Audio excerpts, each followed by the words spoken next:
સુરતના સચિન પાલી ગામમાં રહેતા શ્રમિક પરિવારની 3 બાળકીએ શુક્રવારે આઈસ્ક્રીમ ખાઈને તાપણું કર્યા બાદ તબિયત લથડતા મોત નીપજ્યા હોવાનું સામે આવ્યું છે। એક સાથે 3 બાળકીના મોતની ઘટના બનતા આરોગ્ય વિભાગ પણ દોડતું થયું છે। ત્રણેય બાળકીના મોત આઈસ્ક્રીમ ખાધા બાદ થયા છે કે પછી તાપણા સમયે કોઈ ઝેરી ધુમાડાને કારણે થયા છે, એની તપાસ હાથ ધરવામાં આવી રહી છે। ત્રણેય બાળકીના મોતનું ચોક્કસ કારણ પીએમ રિપોર્ટમાં સામે આવી શકે છે। મળતી માહિતી મુજબ સુરતના પાલી ગામમાં રહેતી ત્રણેય બાળકી આઈસ્ક્રીમ ખાધા બાદ તાપણું કર્યું હતું। ત્યારબાદ ત્રણેયની તબિયત લથડી હતી અને તેમના મોત થયા છે। તેમના મોત આઈસ્ક્રીમ ખાવાથી કે તાપણાનો ધુમાડો લાગતા થયા છે કે પછી અન્ય કોઈ કારણોસર થયા છે, એની તપાસ હાથ ધરવામાં આવી રહી છે। પીએમ रिपोर्ट तेનું ચોક્કસ कारण सामने आ सके છે। आपका नाम? गोपाल मक जी, ये कहाँ पे घटना हुई थी, क्या हुआ? सचिन पालीगांव। वहाँ पर जैसे कि शाम का टाइम में बच्चे लोग मैंने ठंड की वजह से आग वहाँ पर धनक रहा था ना, फूका हुआ था, वहाँ पे गए बच्चे लोग हाथ सेकने के लिए। वहाँ पर जैसे लॉकर उकर से खोदा, आग को मैंने जगाया तो उधर ताप रहा था, जैसे धुआं हुआ लगा ना, जैसे कि तो बेहोश होने लगा। तो बेहोश होने के कारण में बच्चे लोग वहाँ से तुरंत निकल गया, रूम पे आने लगा। रूम पे आया तो पलटी करते करते आया, मम्मी लोग को बताया कि हाँ देखो मम्मी मेरे को पलटी हो रहा, आग तापा मिर्चा की तरह जैसे कि मुंह में लगा।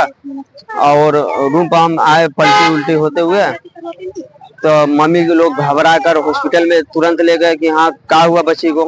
तो हॉस्पिटल में ले गए तो वहाँ पे दिखाया तो बोला डॉक्टर की जैसे कि बच्ची ठीक है, नॉर्मल है, ठीक हो जाएगा, इलाज चल रहा है, बराबर हो जाएगा। थोड़ा देर के बाद बोला है कि नहीं यहाँ से रेफर करूंगा, जैसे कि चला गया नवसारी। फिर नवसारी जाने के बाद में वहाँ बोला कि यहाँ ठीक नहीं होगा, जाओ सेविन में। फिर सेविन में आया 5 बजे 5:30 बजे करीब में, तो यहाँ 6:30 बजे 7 बजे करीब में इसे डेड कर गया। कितने बच्चों की मौत हुई और ऐसे बच्चे का तो मेरा मालूम है, जितना आदमी लोग बोल रहे हैं कि जैसे कि 4 आदमी था, 4 बचे, जिसमें एक बच्ची बच गई है, 3 के डेथ हो गई है। और कितने कितने साल के सब बच्चे? अब उन लोगों की उम्र तो मेरे को पता नहीं है, मेरा बच्ची के 12 साल उम्र है। अभी ये किस तरह से हुआ है, इसके बारे में कुछ पता है? इन्होंने कुछ खाया वगैरह? नहीं खाया तो कुछ नहीं, बच्ची बोला है खाया तो नहीं कुछ। 2 लड़की था, वो आइसक्रीम उधर से खाते आया आग के पास, आइसक्रीम खाते 2 लड़की आया था।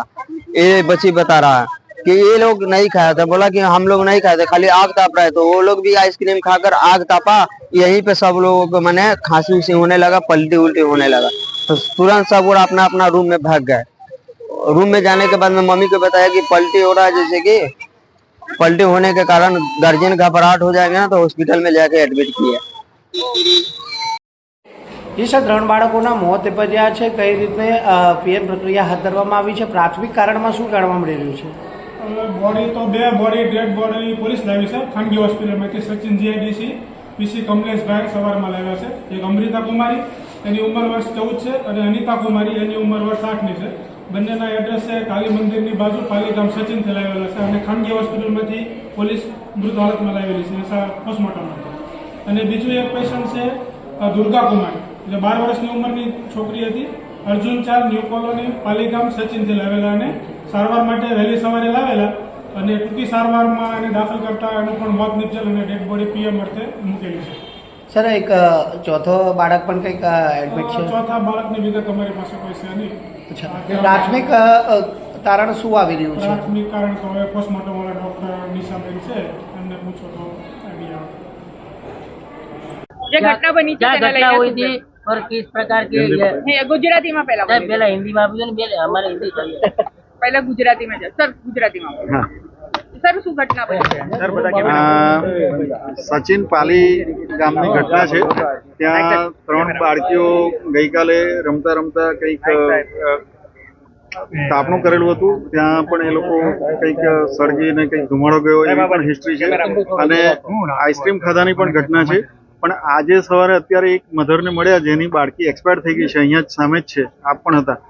તો એ માં ચોખ્ખું કહે છે કે મારી પાસે પૈસા જ નથી, મારી બાળકીએ આઈસ્ક્રીમ ખાધું નથી, અને તેમ છતાં એ તાપણું કરીને કંઈક ધુમાડો લાગ્યો અને તરત જ બેહોશ જેવી થવા માંડી અને ઉલટી થઈ, અને એને અહીંયા લઈ આવ્યા અને એક્સપાયર થઈ ગયા। એટલે સચિન લઈ ગયા અને ત્યાં એક્સપાયર થઈ ગયા। હવે પીએમ કરવામાં આવશે?